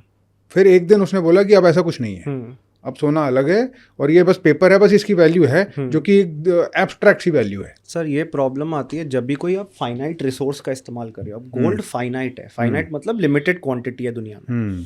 अब क्या होता था, सरकारें उतनी करेंसी प्रिंट करती थी जितने grains of gold, technical term use करते थे, जितना सोना उनके पास है। अब इतना सोना कहाँ से लाएं? पॉपुलेशन बढ़ती जा रही है, करेंसी और प्रिंट करनी होगी। और अमेरिका के साथ प्रॉब्लम ये थी कि अमेरिका की करेंसी सिर्फ अमेरिका ही यूज़ नहीं करती थी। जितना अमेरिका में यूज़ होता था उससे कई ज़्यादा तो दूसरे देशों में डॉलर स्प्रेड हो चुका था। तो भाई उतना गोल्ड कैसे लाएं? इसलिए गोल्ड स्टैंडर्ड को ख़त्म किया गया। अमेरिका ने ये फॉलो किया, धीरे धीरे बाकी कंट्रीज ने भी गोल्ड स्टैंडर्ड को ख़त्म कर दिया। अब आज ये सिचुएशन है कि कुछ अमाउंट ऑफ गोल्ड रखा जाता है, नॉमिनल है, वो नाम मात्र के लिए। कुछ अमाउंट ऑफ गोल्ड अलग अलग रिजर्व बैंक्स या सेंट्रल बैंक्स रखते हैं, और बाकी करेंसी जितनी ज़रूरत है उस हिसाब से प्रिंट करते हैं। इकॉनमी में ओवर प्रिंटिंग ना हो जाए, फिर तो महंगाई जितनी बढ़ेगी वो हम कंट्रोल ही नहीं कर पाएंगे। हमने बात करी थी डेफिसिट फाइनेंसिंग की। बट अब आज की सिचुएशन के अंदर कोई भी कंट्री उतना गोल्ड नहीं रखती जितनी वो करेंसी प्रिंट कर रही है, जैसे पहले होता था after the fall of gold standard. Okay, तो जहाँ से गोल्ड की बात स्टार्ट हुई, gold is a very popular form of investment in India. हर घर में एटलीस्ट कुछ ना कुछ ज्वेलरी और गोल्ड तो आप पाओगे ही। और भी फॉर्म्स ऑफ इन्वेस्टमेंट होते हैं जो कि कॉमन पार्लेंस में सुनने को मिलते हैं, जिसके बारे में एक अजीब सी मिस्ट्री है। स्टॉक मार्केट, शेयर, स्कैम्स हो जाते हैं इसमें बड़े बड़े से, पता समझ में नहीं आता कि exactly what is a share, what is a stock market, ये सेंसेक्स क्या होता है, ये निफ्टी क्या होता है, और ये म्यूचुअल फंड क्या होते हैं, ये सब क्या है, व्हाट इज द मिस्ट्री? तो सर यहाँ पे अगर हम एक एग्जांपल लेके चलें, मान लीजिए मैं एक रेस्टोरेंट खोल रहा हूँ, और जिसके अंदर मैं अब रेस्टोरेंट खोल रहा हूँ तो बहुत सारा एक इन्वेस्टमेंट होगा। मुझे वेटर हायर करके रखने पड़ेंगे, मुझे एक कुक हायर करना पड़ेगा, मुझे किचन का सामान खरीदना पड़ेगा। अच्छा, वो जो बड़े बड़े अवन आते हैं वो बहुत महंगे आते हैं। हम जो घर में अवन छोटा सा यूज़ करते हैं वो सस्ता है, पर जो इक्विपमेंट किचन में यूज़ होंगे रेस्टोरेंट में, दे आर वेरी एक्सपेंसिव। तो अब इस सब के लिए पैसा चाहिए। कुछ पैसा मेरे पास है, सारा नहीं है, कुछ पैसा मेरे पास है। अब मेरे को बाकी पैसा अरेंज करना है, मैं कैसे करूँगा? मैं बैंक के पास जा सकता हूँ या किसी से उधार मांग सकता हूँ। प्रॉब्लम यह है, मैं किसी से अगर उधार ले लूँगा तो मुझे उसको रेगुलर इंटरेस्ट पे करते रहना पड़ेगा। अब मैंने बिजनेस अभी शुरू किया है, हो सकता है प्रॉफिट हो सकता है प्रॉफिट ना हो, मैं कहाँ से रेगुलर इंटरेस्ट पे करूँगा? मेरी तो अभी कैपेसिटी नहीं है। ठीक है, कर दिया पे, वेल एंड गुड, नहीं कर पाए तो ये मेरे लिए एक सूटेबल सोर्स नहीं हो सकता फंडिंग का। एक और ऑप्शन है जिसको हम कहते हैं एक्विटी, अपनी एक्विटी सेल करना। एक्विटी मतलब मालिकाना हक। जो रेस्टोरेंट में खोल रहा हूँ उसमें अकेला मालिक मैं नहीं रहता। मैं आपको बोलता हूँ आप मेरे साथ जुड़िए। आप उसमें जितना मेरा टोटल इन्वेस्टमेंट है, मान लीजिए 1 करोड़ का है, तो 30% उसमें लगा दीजिए, 30 लाख रुपए मुझे दे दीजिए। अब आपने 30 लाख रुपए दिए हैं, बदले में मैं आपको जितने भी फ्यूचर में प्रॉफिट्स होंगे उसका एक हिस्सा दूंगा, जो कि डिविडेंड कहा जाता है टेक्निकल वर्ड्स में। आपने शेयर खरीदा, 30% का शेयर खरीदा मेरे बिजनेस का, और उतने का ही प्रॉफिट का हिस्सा 30%, 30% का आपको मैं दूंगा, जिसको हम डिविडेंड कहते हैं। Share is literally the word share means कि भाई उस कंपनी का टुकड़ा, उस कंपनी का टुकड़ा, उस कंपनी में के ओनरशिप में अधिकार। हाँ, तो अगर एक कंपनी का शेयर कुछ बढ़ गया तो इसका मतलब उसका टुकड़ा उतना ही महंगा हो गया। राइट। तो बेसिकली क्या होता है, पब्लिक सेंटिमेंट यहाँ बहुत मैटर करता है। अब आपने और मैंने बिजनेस स्टार्ट कर दिया और हमारा रेस्टोरेंट अच्छा चल रहा है, हर टाइम भीड़ लगी रहती है, जो भी वहाँ से गुजरता है वो देखता है यार ये तो बहुत वेल टू डू रेस्टोरेंट है, बहुत पैसा कमा रहा है, बहुत अच्छा कमा रहा है, काश मैं भी ऐसा कोई बिजनेस कर पाता, पर मैं कैसे करूँगा, मैं तो जॉब करता हूँ या मैं तो कुछ और काम कर रहा हूँ। मैं काम करता हूँ, मैं इनके बिजनेस में इन्वेस्ट कर देता हूँ। अब आपने 30 लाख रुपीज़ दिए थे, 30% आपको ओनरशिप मैंने दे दी थी। वो तब था जब हमने बिजनेस स्टार्ट नहीं किया था। अब तो बिजनेस अच्छा फल फूल रहा है, हमारे बिजनेस के टुकड़े महंगे हो चुके हैं। अब महंगे हो चुके हैं टुकड़े हमारे बिजनेस के। अब हमें लग रहा है कि अब हम अगर किसी और को भी अगर अपने बिजनेस को का हिस्सा देना चाहते हैं, मिलत से 5% आप दो, 5% मैं देता हूँ अपनी ओनरशिप से, टोटल 10% और बेच देते हैं किसी को। पर इस बारी हम उसे 10 लाख का नहीं बेचेंगे। आपको 30% 30 लाख का मिला था, मतलब 10% की वैल्यू 10 लाख हो गई। पर इस बार ही हम उसी शेयर को 1 करोड़ का बेचेंगे। नहीं, एक और चीज़ भी तो है। अब सपोज आप और मैं ओनर्स थे या को फाउंडर्स थे और मैंने स्टेक खरीदी थी और 30% मेरे पास है, मैंने 30 लाख पे लिया था। अब 2 साल मैंने उसमें इन्वेस्टमेंट करके रखी और 1 साल नहीं चला, ब्रेक इवन हुआ, फिर अब प्रॉफिटेबल हो गया है। अब कोई XYZ मेरे से आता है, मुझे कहता है भैया आपने जो तेरे पास 30% थे उसमें से थोड़े से मुझे दे दे, तो मैं उसको उस रेट पे थोड़ी बेचूंगा जिस रेट पे मैंने खरीदा था एग्जैक्टली 2 साल पहले। अब मेरे अब रेट बढ़ गए उसके, तो मेरे और उसके बीच में ट्रेडिंग होगी। सर जितनी ज़्यादा डिमांड होगी उतना प्राइस बढ़ेगा। और इसी चीज़ को शेयर मार्केट कहते हैं। यस, इस वजह से शेयर प्राइस बढ़ते हैं और हम सोचते हैं कि ये अचानक से बढ़ क्यों रहे हैं, अचानक से घट क्यों रहे हैं। अब इस टाइम पे सारी इलेक्ट्रॉनिकली ऑटोमेटेड ट्रेडिंग होती है। बोल्ट, नीट जैसे 2 अलग अलग प्लेटफॉर्म है। प्लेटफॉर्म्स के बारे में बात करने से पहले मार्केट्स के बारे में बात कर लेते हैं। अब कोई भी कंपनी शेयर इशू करती है, कहाँ मिलेगा, कहाँ हम ढूंढने थोड़ा निकल जाएंगे, कनॉट प्लेस में है, करोल बाग में, कहाँ मिल रहा है शेयर? अच्छा, एक बात बताइए before we go into this, क्या कोई भी कंपनी इंडिया में शेयर अपने बांट सकती है? सर ऐसा नहीं है। सेबी के कुछ रूल्स रेगुलेशन हैं, कुछ गाइडलाइन, जैसे एक ICDR नाम की गाइडलाइन है। अच्छा, इशू आप करना चाहते हो तो कुछ चीज़ें आपको पब्लिक को पहले बताना है पड़ेगा। अब आपकी कंपनी में कोई झोल है, पब्लिक नहीं इन्वेस्ट करेगी। इनफैक्ट सेबी अलाउ नहीं करेगा आपको पब्लिक को शेयर बेचने का, क्योंकि ऐसा भी तो हो सकता है कुछ लोग हैं वो इलीगल तरीके से पैसा कमा के शेयर मार्केट में अपनी कंपनी को लेकर आना चाहते हैं। तो सिर्फ कुछ बहुत ही अच्छी और बड़ी कंपनीज को सेबी अलाउ करता है कि चलो तुम्हारे शेयर के बीच में ट्रेडिंग अलाउ कर देते हैं। अब तुम पब्लिक को टुकड़े बेच सकते हो। यस, और वो इन्वेस्टेबल होना चाहिए, तभी तो जनता खरीदेगी। अगर कोई कंपनी इन्वेस्टेबल, अब स्विगी अपना IPO लेकर आई, IPO मतलब इनिशियल पब्लिक ऑफर, जब कोई कंपनी पहली बार पब्लिक को ऑफर कर रही है कि अब तक तो मालिक थे जो 4-5 लोग थे उनके पास ही शेयर थे, कंपनी के कुछ एम्प्लॉयज थे, उन्हें कुछ शेयर दे दिए थे। अब जनता को, आप सबको हम ऑप्शन दे रहे हैं, खरीदना है आओ खरीद लो, हम बेचने तैयार हैं। तो वो IPO कहा जाता है। स्विगी IPO लेकर आया, जब से वो अपना IPO लाया है उसका शेयर प्राइस तब से लेकर 15 से 20% बढ़ चुका है और हर दिन बढ़ता जा रहा है। क्यों? क्योंकि लोग सोच रहे हैं कि ये फ्यूचर में और ग्रोथ कर सकता है। मैं अगर कोई चीज़ आज 100 रुपये दे के खरीद लूँ जो कल को 1000 रुपये की हो जाए और तब बेच दूँ तो मेरा तो प्रॉफिट है। इसलिए पब्लिक खरीदती है शेयर, जब वो ये सोचती है कि अभी प्राइस अगर इतना है तो आगे बढ़ सकता है। Share market works on speculation. Speculation का मतलब कि अगर लोगों को उम्मीद है फ्यूचर में प्राइसेस बढ़ेंगे, लोगों को उम्मीद है कि कल को एक कंपनी और ग्रोथ करेगी और मेरा पैसा मल्टीप्लाई हो जाएगा, तभी वो पैसा लगाते हैं। हाँ, और अगर कोई सपोज मुझसे जो कि एक रेस्टोरेंट में इक्विटी होल्डर था शेयर खरीद रहा है, तो वो बेचने के लिए तो खरीद रहा है। एग्जैक्टली फ्यूचर में वो यही उम्मीद कर रहा है कि इसने मुझे बेचे, अब 2 साल के बाद और बढ़िया हो जाएगा, मैं किसी और को बेचूंगा। आप 2 तरीके से पैसे कमा पाओगे। एक तो हर साल जो मैं प्रॉफिट कमा रहा हूँ, जो हमारे बिजनेस से प्रॉफिट जनरेट हो रहा है, उसमें 30% आपकी ओनरशिप थी, 30% आपको हिस्सा मिल जाएगा। यहाँ पे प्रॉब्लम ये है कि हर साल जरूरी नहीं है प्रॉफिट हो सकता है लॉस हो गया, तब लॉस भी बियर करना पड़ेगा आपको। अगर प्रॉफिट का हिस्सा मिल रहा है, लॉस का भी हिस्सा झेलना पड़ेगा। दूसरी बात, आप कमा सकते हो उसी शेयर को किसी और को हायर प्राइस पे बेचकर, जैसे हम कई बार कैपिटल अप्रिसिएशन भी कहते हैं। अप्रिसिएशन मतलब बढ़ जाना, रेट बढ़ जाना। हमारे इन्वेस्टमेंट का रेट बढ़ गया, हमें ज़्यादा पैसा मिल रहा है, तो जब हम कैपिटल अप्रिसिएशन देखते हैं तो उससे भी हम पैसा कमाते हैं। तो ये 2 मेन सोर्सेज हैं जिससे आप कमा सकते हो। अब आपने यही सोचा कि मैं बहुत टाइम से इन्वेस्ट करके बैठा हूँ, मैं मार्केट में इसको बेच देता हूँ, मैंने, या मेरी कोई ज़रूरत है, मेरे घर में कोई शादी है, कोई फंक्शन है, I need money for that, या मैं रिटायर होना चाहता हूँ, मेरे को बस निकलना है यहाँ से, तो आप उन लोगों को शेयर बेच सकते हो जो खरीदने के लिए तैयार हैं जिस प्राइस पे आप सेल करना चाहते हो। ये भी एक सब्जी मंडी की तरह है। अब सब्जी मंडी हम जाते हैं, हम पूछते हैं भिंडी क्या रेट है, वो कहते हैं 80 रुपये किलो। नहीं भैया 80 रुपये किलो कैसे, 30 रुपीज़ का तो रेट चल रहा था। अरे नहीं 60 दे देंगे, आपके लिए 60 लगा देंगे। आप नेगोशिएट करते हो, आप बार्गेन करते हो और तब जाके एक प्राइस डिसाइड होता है, लेट्स से 50 रुपीज़ पर किलो। ऐसे ही स्टॉक मार्केट है, कई सारे करोड़ों बायर्स हैं और कई सारे करोड़ों सेलर हैं जो अपनी बिड लगा रहे हैं, बोली लगा रहे हैं। बायर एक पर्टिकुलर प्राइस पे खरीदने तैयार हैं, सेलर एक पर्टिकुलर प्राइस पे बेचने तैयार हैं। जहां ये दोनों मिले, जहां ये इक्विलिब्रियम में आए, इक्वेट हुए, जहां पे इनका मन मिल गया, वहाँ पे ट्रांजैक्शन पूरी हो जाती है। तो आप वही 100 रुपये की चीज़ अगर 1000 रुपये पे बेचना चाहते हैं तभी बेच पाएंगे जब कोई 1000 में खरीदने तैयार है। ओके, ये है शेयर मार्केट। ये है शेयर मार्केट, ठीक है। तो और म्यूचुअल फंड क्या होता है? सर देखो, अब अगेन मैं इन्वेस्ट करना चाहता हूँ, 9 to 5 जॉब है, पूरा टाइम उसी में चला जाता है। उसके बाद थक हार के आता हूँ तो मैं अलग अलग कंपनीज़ के डेटा को एनालाइज करने बैठूंगा।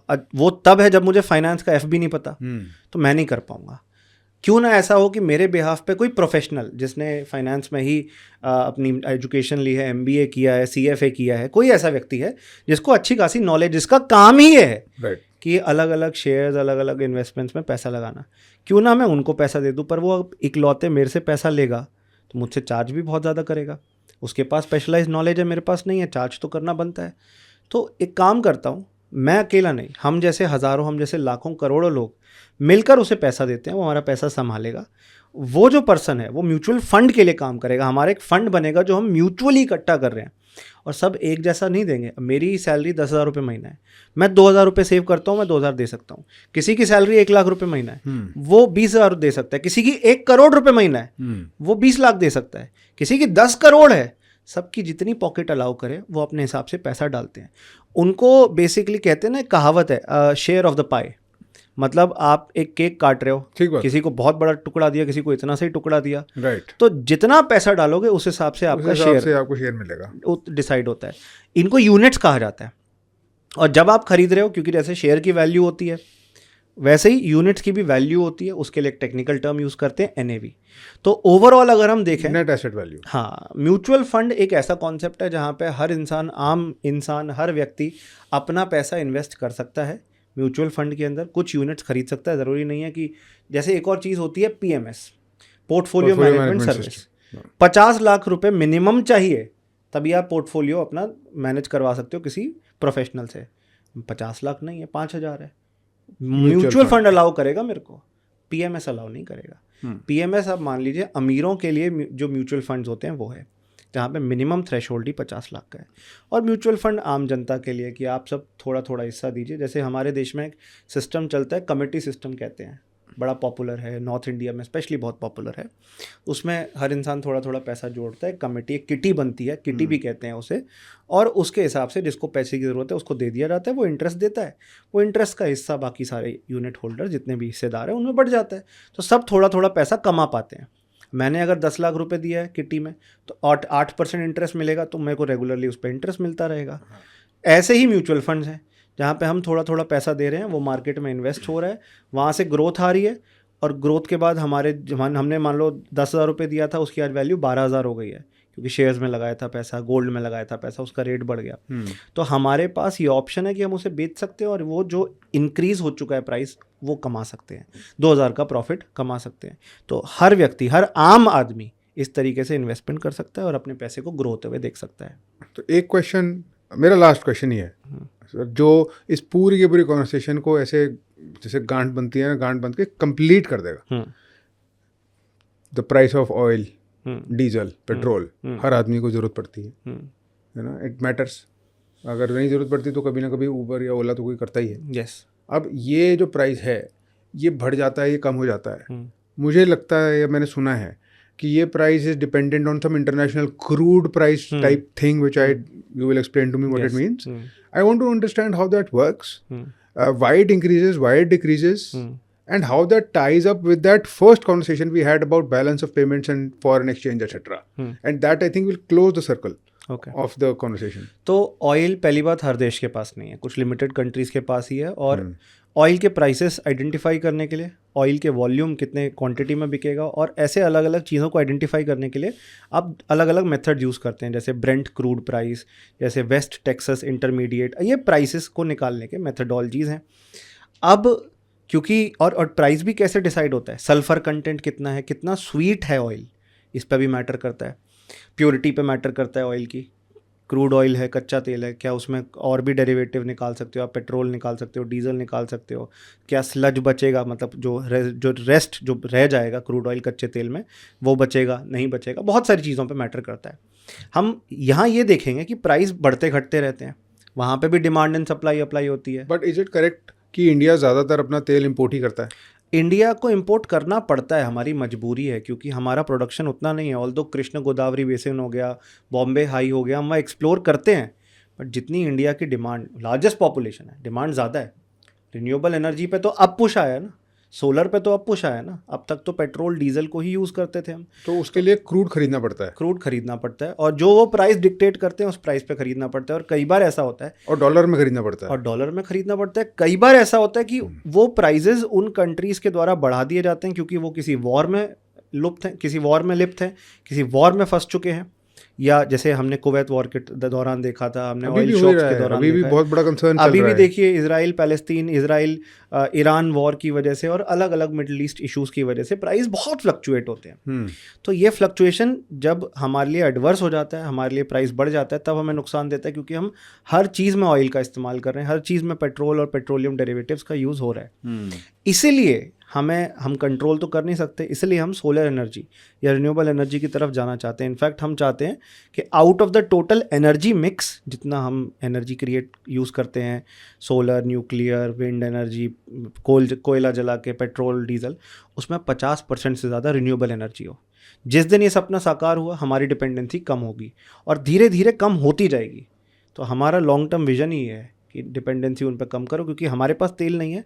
एक और इंडिया ने अच्छा काम किया है, हमने कई जगहों पे स्ट्रैटेजिक पेट्रोलियम रिजर्व बनाए हैं। मतलब बेसिकली तेल के कुएं आर्टिफिशियल बनाए हैं इंडिया में। एक बड़ा गड्ढा खोदा, तेल भर दिया उसमें। ऐसा क्यों किया? हमने उसको इस प्राइस पे खरीदा है कि जो which is neither very high nor very low, ना ही बहुत ज़्यादा है ना ही बहुत कम है। कल को कभी कोई वॉर सिचुएशन हो गई, हम नहीं खरीद पा रहे उन कंट्रीज से, या उन कंट्रीज ने हमें देना ही बंद कर दिया, मना कर दिया, तो हम ये ना हो कि अचानक से ऑयल किसी भी प्राइस में खरीद रहे हैं। जैसे यूरोप को करना पड़ा था रशिया और यूक्रेन की वॉर के दौरान। रशिया यूक्रेन वॉर हुई और यूरोप ने कहा कि हम रशिया से गैस नहीं खरीदेंगे तो कहीं से तो खरीदनी पड़ेगी। अब कहाँ से मिल रही है? रशियन ऑयल, रशियन गैस फिर इंडिया ने और महंगे दाम पर उन्हें बेचा। इंडिया में फिल्टर करके, रिफाइन करके उनको बेचा, तो उन्होंने महंगे दाम पे खरीदा। बस इसी प्रॉब्लम में हम नहीं फंसना चाहते, इसलिए इंडिया में स्ट्रैटेजिक पेट्रोलियम रिजर्व बना रखे हैं।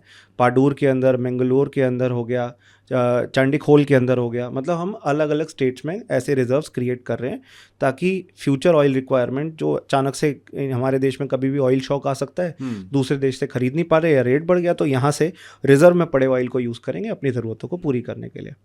तो ओवरऑल ये सब इसलिए किया जा रहा है कि हमारी बैलेंस ऑफ पेमेंट का मतलब कुछ पैसा बाहर जा रहा है, कुछ पैसा बाहर आ रहा है, मतलब कुछ इंपोर्ट हो रहा है, कुछ एक्सपोर्ट हो रहा है, बस उसी का डिफरेंस देखना है। हमारे साथ प्रॉब्लम है टू मच इंपोर्ट्स, बहुत ज़्यादा खरीद रहे हैं। Gold, medicine, electronics, oil and oil products बहुत सारा खरीद रहे हैं, स्पेशली चाइना से। बस इसी को कम करना है। इलेक्ट्रॉनिक्स इंपोर्ट कम करोगे कैसे? PLI, make in India. दवाइयाँ इंडिया में बनने लगी हैं, एक्टिव फार्मास्यूटिकल इंग्रेडिएंट्स, API कहते हैं इनको, जो सॉल्ट यूज़ होते हैं दवाइयों में। जैसे हम बुखार की गोली खाते हैं, हम कहते हैं एक कॉम्बिफ्लेम दे दो, हम कहते हैं क्रोसिन दे दो, ये तो नाम है, उसमें सॉल्ट कौन सा यूज़ हो रहा है? तो वो जो सॉल्ट है वो हम इंडिया में, और कई सारी क्रिटिकल मेडिसिन का इंडिया में मैन्युफैक्चर करने लगे हैं। पूरी तरह आत्मनिर्भर नहीं बने, पर बनना चाहिए, ज़रूरत है। ऐसे इलेक्ट्रॉनिक्स में सेमीकंडक्टर्स इंडिया में मैन्युफैक्चर करने लगे हैं। लिथियम इंडिया में हमने मैन्युफैक्चर करना शुरू किया, जम्मू में, रियासी में हमें रिजर्व मिले थे, राइट। बट अल्टीमेटली हमें अगर एक उस लक्ष्य तक पहुंचना है जहाँ पे पूरी तरह आत्मनिर्भर हो, तो हमें इंडिया के अंदर ही जो भी रिसोर्सेज हैं उनका मैक्सिमम यूटिलाइजेशन करना होगा। उन रिसोर्सेज तक पहुंचने के लिए पढ़ी लिखी एजुकेटेड जनता चाहिए, उसके लिए एजुकेशन पे खर्चना होगा। वो पढ़ी लिखी जनता बीमार ना पड़े, उनकी हेल्थ अच्छी हो तो हेल्थ पे खर्चना पड़ेगा। तो ओवरऑल हेल्थ, एजुकेशन, इंफ्रास्ट्रक्चर, ये सब तभी होगा जब सरकार के पास पैसा ज़्यादा होगा, जो उसके बजट का हिस्सा है, जब देश में महंगाई कम होगी, जो उसकी मॉनेटरी पॉलिसी का हिस्सा है। तो इकॉनमी इसी तरीके से, सिर्फ एक, जैसे आपका ट्रक होता है, एक टायर पे नहीं चलता, 4 टायर चाहिए। तो जब चारों टायर सही होंगे, किसी में पंचर नहीं होगा, जब चारों सेम तरीके से एक ही स्पीड पे चलेंगे in a proper well oiled fashion, तभी वो ट्रक अच्छे से चल सकता है। वैसे ही हमारी इकॉनमी तभी अच्छे से ग्रो हो सकती है अगर हमारे हर एस्पेक्ट, इकॉनमी के एस्पेक्ट में ग्रोथ हो। मुझे तो ये रियलाइज़ हुआ, ये सब इकोनॉमी पढ़ के समझ के आपसे बात करके भी, कि the analogy of the watch is accurate. जैसे घड़ी है मेरे पास, घूम रही है, मेरी एनालॉग है, इट्स नॉट डिजिटल। इसके अंदर हैं गियर बहुत सारे, आपस में कनेक्टेड हैं, एक घूमता है तो दूसरा घुमाता है, राइट। और एक पूरी की पूरी मशीन चल रही है जिसमें 2-3 अलग अलग डायल्स ही घूम रहे हैं, राइट। अब चाहे हमारा इंटरनेशनल ट्रेड हो गया, बैलेंस ऑफ पेमेंट हो गया, करेंसी हो गई, पेट्रोल हो गया, तेल हो गया, या इंडिया की एम्प्लॉयमेंट, इंडिया की इन्फ्लेशन, इंडिया की मनी सप्लाई, जो हम खर्चते हैं या जो हम कमाते हैं, this is all connected. The whole thing is economics, Yes. And that is I think beautiful Yes. And very interesting. Economics is very beautiful, although economics is not the answer to all the solution. कुछ लोग कहते हैं economics को dismal science. Dismal मतलब poor. हम chemistry पढ़ते हैं, हम बायोलॉजी पढ़ते हैं, हम फिजिक्स पढ़ते हैं, मैथ्स पढ़ते हैं, वहाँ पे यूनिवर्सल ट्रूथ है. अब NaCl sodium chloride common salt ही है, राइट? और कुछ तो नहीं बन जाएगा, पोटेशियम क्लोराइड तो नहीं बन जाएगा NaCl, सडनली तो नहीं चेंज हो जाएगा. वो एक यूनिवर्सल ट्रूथ है, पर इकोनॉमिक्स में ऐसा नहीं है. ज़रूरी नहीं है कि हम बोलेंगे कि रेपो रेट बढ़ा दो और रेपो रेट बढ़ाने से महंगाई कंट्रोल में आ जाएगी. कई कंट्रीज़ ने ऐसा किया, तब भी महंगाई कंट्रोल में नहीं आई. ऐसे ही कई बार हम कहते हैं रेपो रेट कम कर दो, ग्रोथ होने लगेगी. कई देशों ने रेपो रेट कम किया पर ग्रोथ नहीं हुई. अरे 2008 में इतनी बड़ी अमेरिका में क्राइसिस आई, इकोनॉमिस्ट प्रेडिक्ट ही नहीं कर पाए. कुछ एक दो लोग थे, Raghuram Rajan ji is one of them, Nicholas Taleb is one of them, उन्होंने ब्लैक स्वॉन नाम की किताब लिखी. कुछ लोगों ने कहा कि ये प्रॉब्लम हो सकती है, पॉल क्रूगमैन ने भी बोला पर आम जनता तो नहीं प्रेडिक्ट कर पाई. Not at all. Everyone has a unique watch, and the gears are all differently set, yes. and so it depends on how well you can interpret and understand. तो इकोनॉमी ज़रूर से एक ब्यूटीफुल सब्जेक्ट है, but it is not complete truth.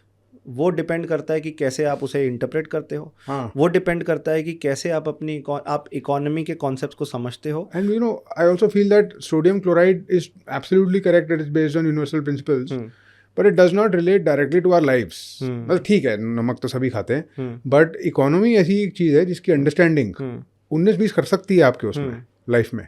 You can take much better decisions. You can be in a much better situation अगर आपको ये basic concepts पता हो. और मुझे लगता है कोई भी वेल एजुकेटेड इंसान को पता होने चाहिए. It's mandatory. तो अभी एक कोटेशन आई है on the top of my mind, that you can choose to live without economics, but you can not live without economics. That is correct.